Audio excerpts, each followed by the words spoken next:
Halo, apa kabar teman-teman? Senang sekali bisa kembali bikin video review di channel YouTube Dani Maulana. Terima kasih buat teman-teman yang selalu nonton video-video review di channel ini, dan juga buat kalian yang selalu bertanya dan selalu menuliskan apapun di kolom komentar, sehingga channel ini selalu aktif ya. Nah, seperti yang sudah kalian lihat di depan saya ini adalah kamera CCTV dari Xiaomi. Hari ini gue mau cerita pengalaman pakai kamera CCTV dari Xiaomi. Ini namanya Xiaomi Mi 360 kamera 1080p.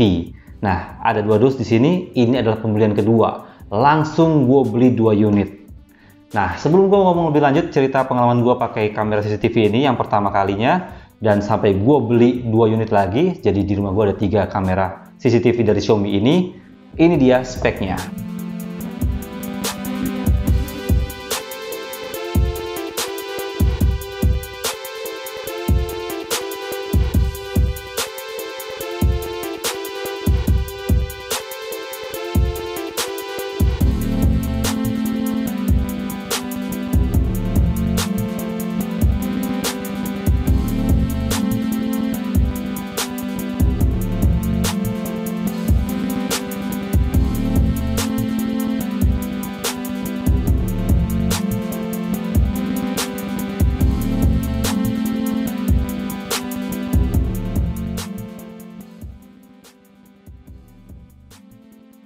Kalau kalian beli kamera CCTV dari Xiaomi ini, kalian akan dapat box seperti ini.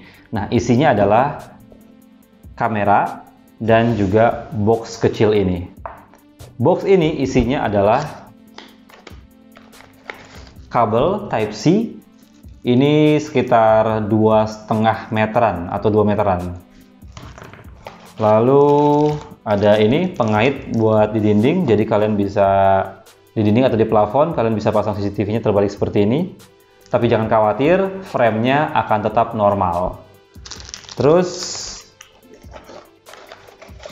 buku manual, tapi tidak ada bahasa Indonesia ya, bahasa Inggris aja nih, dan bahasa-bahasa lain dari negara lain.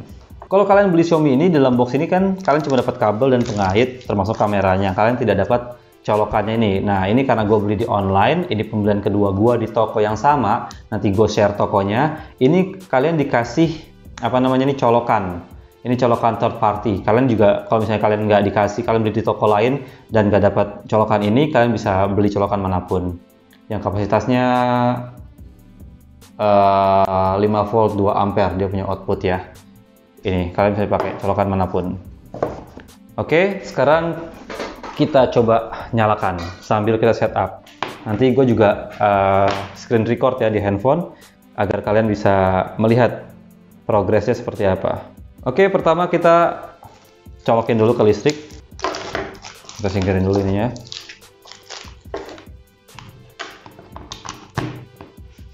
Oke, nanti dia akan nyala kedap-kedip, ada lampu di sini warna kuning kedap-kedip. Nah, ini dia tandanya udah mulai aktif. Meskipun diklaim 360 derajat, tapi dia tidak.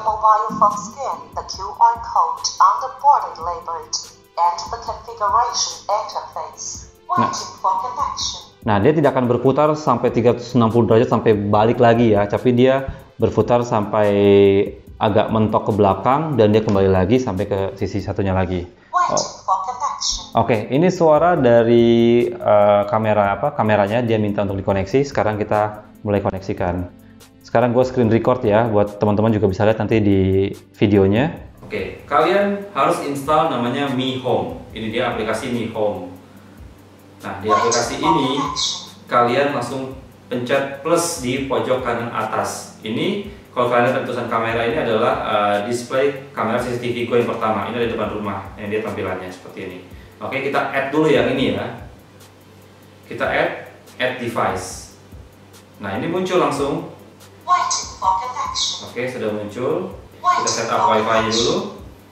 Oke, ini Xiaomi kamera, ini adalah nama ID dari kamera ini sendiri. Kita connect. Oke, kita kembali ke aplikasinya, kita back. Oke, nah dia sekarang kita scan. Nah, kita scan yang barcode yang ada di bawah sini. Oke.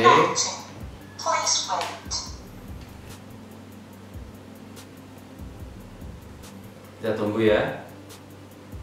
Ini sebenarnya nggak lama. Connection to Wi-Fi completed. Peer return found completed. Device online. Oke, berhasil ya kita. Dan nah sekarang kita tinggal setup ini kamera mau dinamain apa. Gue pilih yang depan rumah.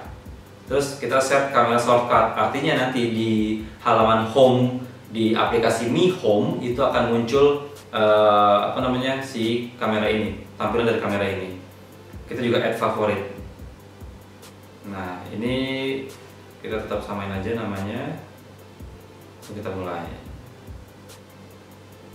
Oke, agree. Nah, ini dia tampilannya, sudah muncul. Kelihatan ya, teman-teman ya. Ini adalah tampilan ketika kita remote, kita mau mengendalikan. Nah, coba kita lihat cek ya. Gue pencet kanan.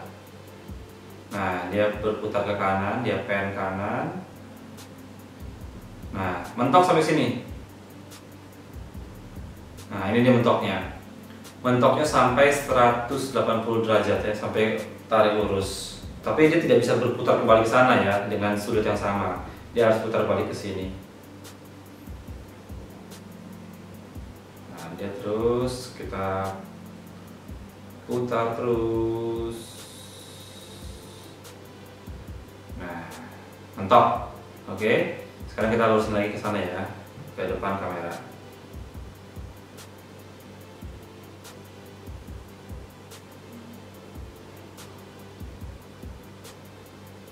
Oke, ini ada delay ya, sekitar 1 detik.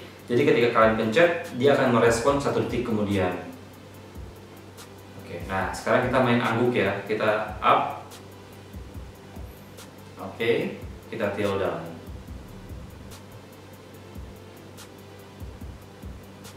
Oke, kita up lagi. Nah, sekarang kita balikin ya. Kalau seandainya kalian pasangnya kebalik. Nah, ini kan kebalik ya. Nah, untuk settingnya ini ada titik 3 di atas. Pilih kamera setting. Terus image setting. Nah, kita rotate. Kita pilih rotate. Nah, kan meskipun kameranya ini kebalik, tapi tampilan di layarnya yang akan merekam itu tetap normal. Kita balikin lagi aja ya. Oke, seperti itu.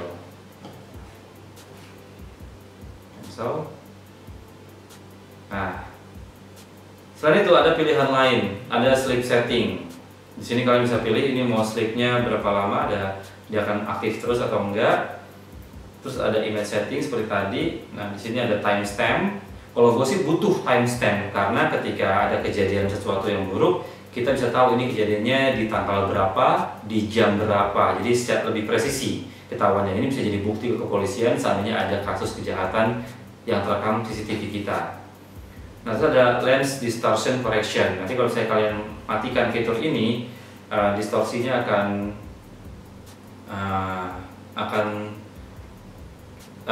lebih kelihatan, lebih lebar. Nah, kalau kita pakai distorsi, mana tadi image setting, lens distortion nyala. Nah, lebih nge-crop. Terserah kalian, suka-suka kalian aja mau pakai yang seperti apa, sama-sama aja. Terus ada home surveillance setting. Nah, ini home surveillance assistant ini adalah fitur AI-nya atau fitur motion detection-nya. Nah, di sini ada pilihan mau 24 jam terus-terusan mendeteksi pergerakan yang ada di rumah atau ada waktu-waktunya. Ini kalian bisa pilih ada daytime surveillance dari jam 8 pagi sampai jam 8 malam. Atau nighttime surveillance dari jam 8 malam sampai jam 8 pagi besoknya, atau di custom. Kalau gue pribadi, gue lebih suka 24 jam terus-terusan memantau kegiatan yang ada di rumah. Karena kan ketika kita lagi di dalam, meskipun kita ada di rumah, tapi kan kita sedang sibuk di dapur atau sedang tidur di atas, kita nggak tahu apa yang terjadi di halaman rumah. Nah, makanya gue selalu nyalakan 24 jam notification, apalagi rumah gue tuh nggak ada pagarnya. Nah, terus di sini ada partition, ada sensitivity, mau high, jadi apapun pergerakannya, mau itu cicak, mau itu orang, mau itu angin, itu akan terekam. Nah, alarm intervalnya ini kalian bisa pilih 3 menit sampai 30 menit. Artinya AI-nya itu akan melakukan detection. Misalnya ada motion detection atau person detected. Nah, itu akan interval pergerakannya per 3 menit. Ya. Jadi kamera ini akan terus-terusan melakukan perekaman selama 24 jam penuh, tapi AI-nya akan merekam setiap pergerakan itu per interval. Jadi kalau kalian pilih 3 menit, misalnya ada orang, misalnya gua nih tiba-tiba lewat depan kamera, akan muncul person detected, alias gua muncul di kamera. Tapi ketika gua bergerak selama lebih dari 3 menit, itu menit berikutnya, 3 menit berikutnya itu tidak akan terekam. Dari periode pertama rekaman sampai menit ketiga berikutnya itu tidak akan muncul notifikasi person detected. Nah, kalian bisa memantau perekamannya itu di playback. Lalu ada share device. Ini kalian bisa share ke beberapa akun Mi. Ada general setting juga, ada nama device-nya, ada manage location, mau taruh di mana, ada firmware updates, ada more setting. Ini kayak security settingnya seperti password, network info, terus time zone, feedback dan lain-lain. Ada favorit dan kamera shortcut. Oke, nah ini adalah tampilan remote ya, seperti kalian lihat di layar. Ini adalah tampilan remote. Nanti kalian bisa swipe up. Nah, ini adalah tampilan surveillance. Ini adalah motion detected. Ini yang gue bilang tadi. Nih, ada motion detected. Kita play. Nah, dia akan merekam. Kalian lihat bayangan di kiri, itu goyang-goyang. Nah, itulah motion detected-nya. Kita lagi di yang satunya lagi ada motion detected jam 15.52. Lalu ada playback. Nah, playback inilah yang akan bisa kalian lihat secara utuh perekaman dari jam 00 sampai jam 12.00 berikutnya. Ini kalian bisa lihat secara utuh. Nah, tadi itu adalah kayak semacam shortcut. Jadi kalian bisa langsung loncat ke jam sekian untuk notifikasi yang tadi, yang motion detected tadi. Tapi kalau kalian melihat rekaman secara utuhnya, kalian lihatnya di playback. Nah, ini playback ini kalian bisa speed sampai 16 kali. Kalian bisa speed sampai 16 kali, kalian bisa play dari sini ya. Nah, ini play. Tuh, sampai 16 kali kan. Oke, kita stop ya. Ada juga kalian bisa ngerekam. Nah, ini kalian bisa ngedit. Untuk mengedit video-video yang kejadian-kejadian tertentu yang kalian pengen potong, kalian download ke handphone, langsung upload di sosmed. Ada juga fitur mute atau on audionya ya. Ini kan playback. Oke, berikutnya ini adalah fitur gambar kayak gambar kamera. Ini untuk screen cap. Misalnya ada orang yang lewat, kalian pengen ambil gambar mukanya, kalian bisa foto langsung dari layarnya. Dan ini dia yang paling gue suka, ini adalah talkback di paling kiri. Nah, talkback ini bisa kalian pakai untuk berkomunikasi dengan orang yang muncul di dalam kamera kalian, yang ada berdiri depan kamera. Misalnya ada kurir, atau ada tetangga, atau ada orang yang lewat depan kamera kalian, atau ada orang yang berniat jahat muncul terdeteksi di kamera. Kalian ingin memperingati mereka, kalian bisa ngomong langsung. Kalian nyalakan. Halo, cek. Ini feedback ya, karena gue terlalu dekat. Gue terlalu jauh. Cek. Oke, kebayang ya. Jadi kalian bisa ngomong. Nah, orang yang muncul depan kamera itu juga bisa ngomong balik ke kita. Jadi kita kayak komunikasi dua arah, kayak intercom. Ini keren banget. Dan kalian tahu kalau jarak audio ini cukup jauh, sekitar 5 meter. Jadi ketika gua tes, itu berjarak 5 meter dari kamera ini masih kedengaran suara gua ketika gua ngomong kayak gini. Nah, cuma kalau orang yang mau ngomong depan kamera ke sini biar dengar, itu harus lebih dekat ya, sekitar 2 atau 3 meteran, itu baru kedengaran. Dan harus agak kuat suaranya. Gitu ya. Itu dia kelebihan dari kamera Xiaomi ini. Nah, sekarang gua mau bahas soal kelemahannya. Kelemahan kamera ini adalah yang pertama, kabelnya kecil banget, ini kayak kabel charger handphone. Ini kalau ada orang berniat, ini gampang banget digunting. Ini kelemahan pertama. Kelemahan keduanya adalah ini gampang banget dicopot. Nah, selesai. Ketika ada orang niat jahat, ketika copot ini saja, selesai. Orang sudah bisa melakukan apapun tanpa terekam kamera. Ini kelemahan yang mengganggu ya, cukup mengganggu sebenarnya. Akhirnya caranya bagaimana? Gua lem, gua kasih lakban atau gua kasih super glue biar kabelnya nggak bisa dicabut. Itu dia. Kelemahan ketiganya adalah di motion detected-nya. Motion detected-nya ini sangat sensitif menurut gua. Jadi bahkan angin pun itu akan muncul notifikasi motion detected. Kucing lewat, bayangan lewat, atau bayangan yang cukup jelas bergerak itu akan jadi motion detected. Nah, itu yang ketiga. Keempatnya ini adalah AI-nya ini masih kurang pintar, karena motion detected dan person detected ini masih suka kebalik. Jadi kadang ketika ada orang lewat jalan depan rumah itu tertulisnya motion detected notifikasinya. Nah, ketika kucing lewat depan rumah itu justru ternotifikasinya adalah person detected. Ini agak kebalik-balik sih. Cuma at least fitur ini berfungsi dengan baik. Jadi mau apapun pergerakannya, at least dia mendeteksi dan menotifikasi ke kita bahwa ada sebuah pergerakan di depan kamera ini dan membuat kita lebih aware. Meskipun kalau terlalu sering itu mengganggu. Misalnya ada cicak lewat, angin menggoyangkan daun, itu selalu sering. Jadi kita jadi terus mantau sampai akhirnya ketika kita lengah dan mulai mengabaikan notifikasi itu, itulah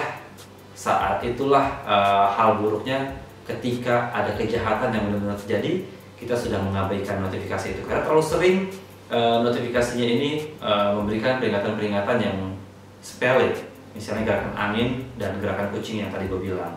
Nah, salah satu pilihannya itu adalah caranya kalian mungkin bisa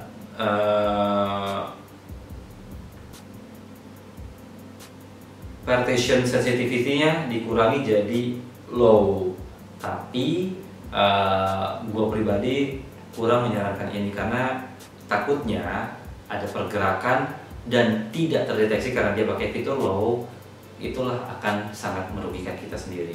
Jadi ya udahlah, akhirnya gue memilih untuk terganggu sama notifikasinya, tapi gue tahu apakah ada orang yang lewat depan kamera ini daripada ada pergerakan gue nggak tahu apa-apa sehingga hal buruk itu terjadi. Itu akan gue sesali sih.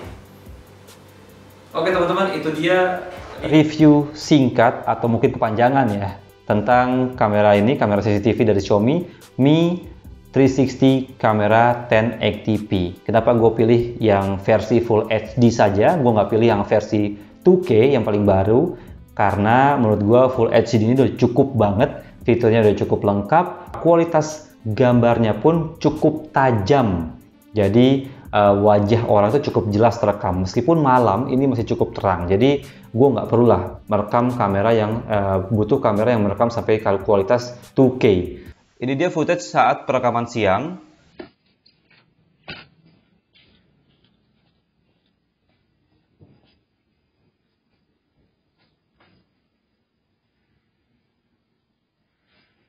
Oke. Dan ini footage saat perekaman malam. Permisi. Oke.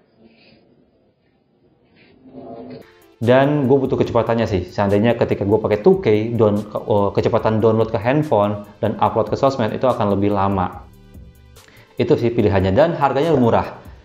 Harga di Mi Store itu sekitar 450 ribuan. Cuma ini gue beli di toko hijau. Harganya sekitar 365.000 plus gue dapat colokan. Kalau kalian mau beli kamera ini di toko hijau, di toko yang sama yang gue beli, nanti gue share linknya. Di situ gue nggak di endorse apapun oleh toko itu. Gue karena puas saja dengan tokonya, tanpa basa-basi dia langsung ngirim dan kualitasnya pun bagus. 3 kamera ini sama-sama bagus dan dia kasih bonus ini. Dibandingkan toko lain, dia ngasih bonus ini dengan harga yang sangat murah. Yaudah itu aja sih. Gue puas dengan pelayanannya juga, dan gue juga puas dengan kamera ini. Oke, kalau kalian mau beli tinggal klik aja link, nanti ada di deskripsi. Gue kasih tahu linknya ya. Terima kasih sudah nonton, dan kalau kalian ada pertanyaan tentang kamera ini silahkan tulis aja di kolom komentar. Terima kasih sudah nonton, sampai ketemu di video berikutnya.